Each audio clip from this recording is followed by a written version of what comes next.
안녕하세요. 데일리 ESG 이슈. 오늘은 이 컨콜에 등장한 탄소 부채와 발전사들의 ESG 경영에 대해서 좀 말씀드리려고 합니다. 컨퍼런스 콜, 대부분 이제 재무적 성과나 자신들의 사업적 향방을 어필하는 행사인데 여기서 탄소 부채를 공식적으로 언급했습니다. 바로 포스코에서입니다. 재무적 실적만 얘기했던 컨퍼런스 콜에 이 탄소 부채가 등장했습니다. 26일 포스코의 1분기 실적 발표회가 열렸는데요. 이 포스코의 전중선 전략기획 부사장이요. 탄소 배출권 3기부터 배출권을 구매해야 할 것으로 예상하지만 회사 실적에 실제로 영향을 미칠 정도는 아니다라고 밝히면서 탄소로 인한 재정 부담을 우려하는 투자자들을 안심시켰습니다. 그도 그럴 것이 포스코는 국내에서 탄소 배출량 1위 기업입니다. 나머지 2에서 한 3, 4위, 5위까지 회사들의 발전량을 합친 것만큼 굉장히 탄소 배출을 많이 하고 있는데요. 이에 따라서 이제 탄소 배출권에 대한 부채가 쌓일 거란 투자자들과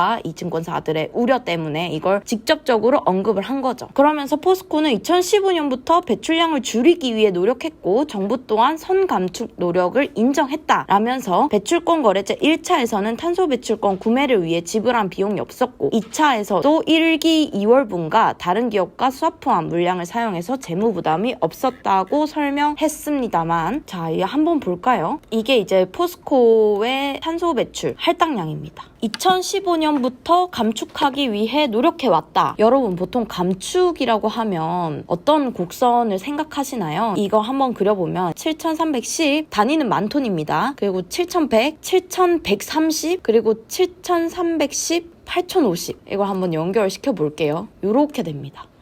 이게 감축 노력이라고 볼 수 있을까요? 판단은 여러분들께 맡기겠습니다. 아무튼 그래서 이제 포스코가 배출 부채를 작년에 사상 처음으로 202억을 잡습니다. 이게 지금 부채가 있는 건 아니고요. 예상 탄소 배출권 부채죠. 한 요 정도 우리가 보면 마이너스가 456만 톤 정도 있으니까 요 정도 쌓을 거다라고 예상을 해가지고 이렇게 202억 원을 잡아놨습니다. 하지만 컨콜에서 얘기를 한 거를 살펴보면 요거에 대해서 이제 재무적 부담은 크지 않다. 그리고 우리가 좀 실적에 영향을 미칠 수준은 아니고 미리 잡아놓은 거다. 그리고 이 배출권 값이 급등락에 따라가지고 202억 원이라는 부채는 줄어들 수도 있는 거다. 이렇게 얘기를 하고 있는 거죠. 여하튼 보면요. 포스코는 사실 지금껏 배출량보다 많은 탄소 배출권을 할당받아왔습니다. 왜냐하면 포스코라는 태생 자체가 좀 철강이라는 게 우리 기간 산업이기도 하고 굉장히 핵심 사업이니까 좀 정부로서도 포스코를 우대한 측면이 있는 거죠. 그래서 1차 계획 기간은 2억 1,540만 톤 받았는데 정부에서 2억 2,883만 톤 받았어요. 많죠? 자, 남았어요. 반면에 2018년하고 2019년에는 상대적으로 좀 적게 받았습니다. 왜냐하면 점점 사야 하는 배출권 양을 늘려가고 있거든요. 이제는 어디다 한 이만큼 정도 사야 돼요. 이 그림이 이렇게 그려져서 그런데 사실 이 유상 할당량이 크게 늘진 않았습니다. 그래서 2018년과 2019년 합산 1억 5,360만 톤 배출했지만 정부로부터는 1억 5,271만 톤을 받았어요. 그러나 3차 계획 기간 동안 1,343만 톤 받았기 때문에 거의 쌤쌤인 수치입니다. 그래서 배출권 부채까지 쌓일 정도가 아니다라고 생각했는데 어랍쇼 작년에 배출권 부채가 생겨버렸어요. 그럼 뭐예요? 탄소 배출을 굉장히 어마어마하게 많이 한 거죠. 탄소 배출 왜 많이 했을까요? 2019년에 포스코 에너지가 부생가스 발전소 합병하면서 온실가스 배출량이 7천만 톤대에서 8천만 톤대로 확 증가한 거예요. 자, 근데 문제는 이 8천만 톤대인 거를 7천만 톤대로 줄이지 않으면 배출권 부채가 한 200억 정도 이제 매년 쌓이는 거예요. 지금이야 이 톤당 2만 원대로 쳐서 200억대라고 생각해요. 근데 배출권이 이제 유럽 수준이 1톤당 5만 원이거든요. 이 정도로 하면은 누적 배출 부채가 얼마다? 400억 원 가량씩 계속 쌓일 수 있다는 거예요. 200억 원, 그 다음에는 400억 원, 그 다음에는 한 400에서 500억 원 이런 식으로 줄여가지 않으면 이게 누적 부채만 해도 얼마예요? 200억 원, 400억 원. 이 누적 부채만 해도 확확 늘잖아요. 얼마요? 600억 원. 여기서 한 똑같이 400억 원만 한다고 해도 1,000억 원이에요. 1,000억 원이면 거의 영업이익 상회할 정도죠, 정말. 그래서 하여간 지금까지 줄인다고 얘기했는데 2019년에 8천만 톤 배출량으로 이렇게 증가했는데 여하튼 줄이는 게 참 관건으로 보입니다. 줄일 수 있을까요? 줄이리라 믿습니다. 저는 포스코를 믿습니다. 여하튼 이번 콩콜에서 미얀마 가스전에 대한 언급도 있었어요. 포스코는요, 미얀마 사태가 예상외로 전개돼 곤혹스럽다라면서 그때 얘기 얘기해줬으면 좋았을 법한 발언을 이제서야 했습니다. 어떻게 얘기했냐면요. 미얀마에서 포스코 인터내셔널에 가스전 개발과 포스코 강판에 이런 제조 사업 두 가지 하고 있다. 규모가 큰 가스전 사업의 경우 2000년도부터 미얀마 전력에너지부 산하 국영기업과 계약한 건이고 수익군이 정부로 들어가는 만큼 군부와 직접적으로 연결돼 있다고 생각하진 않는다. 이 미얀마가 이제 여러분들 아시는 분은 아시겠지만요. 군부가 세력을 잡고 있었는데 이 민주 진영이 이렇게 툭툭 튀어나왔어요. 그러니까 군부하고 민주 진영은 공존 세력이었던 거예요. 그래서 이번에 군부가 앞으로 툭 튀어나오면서 민주정을 가택연금 시키고 했단 말이에요. 그러니까 변명에도 사실 막 시원하게 이렇게 해소되지가 않는 이유가 군부가 항상 있었기 때문에 미얀마 전력에너지부와 계약을 했더라면 군부로 돈이 흘러갈 가능성을 유추해 봄직하지 않나 라는 좀 의문점이 들긴 합니다만 포스코 인터내셔널이 아니라고 얘기하니까 아닌 거겠죠? 네, 아닙니다. 군부와 직접적으로 연결돼 있다고 생각하진 않는데요. 거기다가 사실 이 측면은 좀 인정을 해야 될 것 같습니다. 이 생산하는 가스가 미얀마 내수로 공급이 돼서 전력 생산 등에도 활용되면서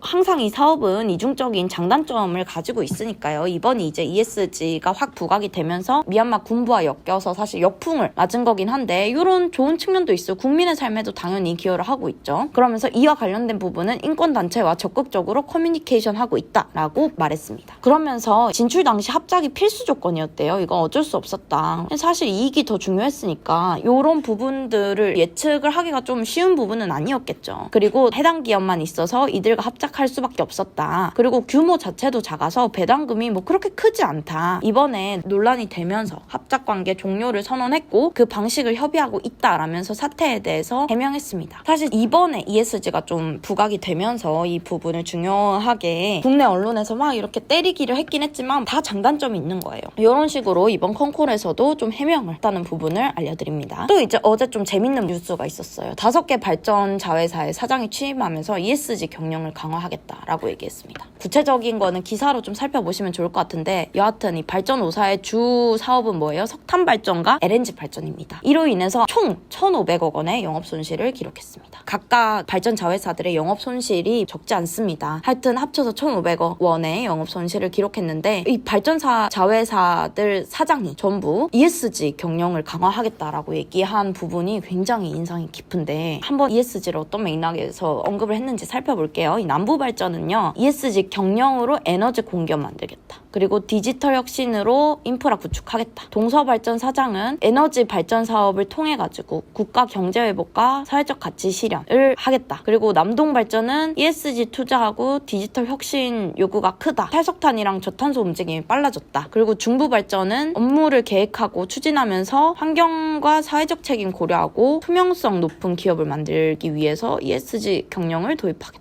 그리고 석탄 발전소를 성공적으로 가스 발전으로 전환하겠다. 그리고 친환경성을 강화하고 신재생 에너지 확대한다. 그리고 서부 발전 사장은 기후변화 대응, 에너지 전환 등 시대 흐름에 발맞춰서 지속 가능한 미래를 위한 LNG와 신재생 중심 사업 구조로 전환하겠다. 라고 얘기했습니다. 멘트를 모아놨을 뿐인데 어떻게 ESG 경영을 바라보고 있는지 좀 격차가 나는 것 같습니다. 여하튼 앞으로 산업부의 남은 과제가 석탄이랑 LNG 어떤 식으로 발전 계수를 적용할 것인가 뭐 요거에 대한 부분이 남았는데 탄소 배출을 감축하려는 정책으로 가다 보면 석탄하고 LNG가 신재생 에너지에 비해서 비싸질 수밖에 없을 거라고 생각합니다. 그러면 이 발전 자회사들에게 남은 과제는 뭐예요? 어떻게 영업 손실을 줄이느냐인데 ESG 경영을 강화하시는 방침으로 영업 손실을 줄이겠다고 말씀을 하셨습니다. 요 논의는 이제 산업부에서 진전되는 걸 보고 또 전해드리도록 하겠습니다. 발전 자회사에서도 이제 ESG 경영을 강화한다고 얘기하니까요. 우리의 에너지 전력원을 어떻게 변화시켜야 할지 그 중간 다리로서의 역할을 어떤 에너지가 해줘야 될지 우리의 미래는 어떻게 될 건지에 대해서 활발한 논의가 있기를 좀 바랍니다. 감사합니다.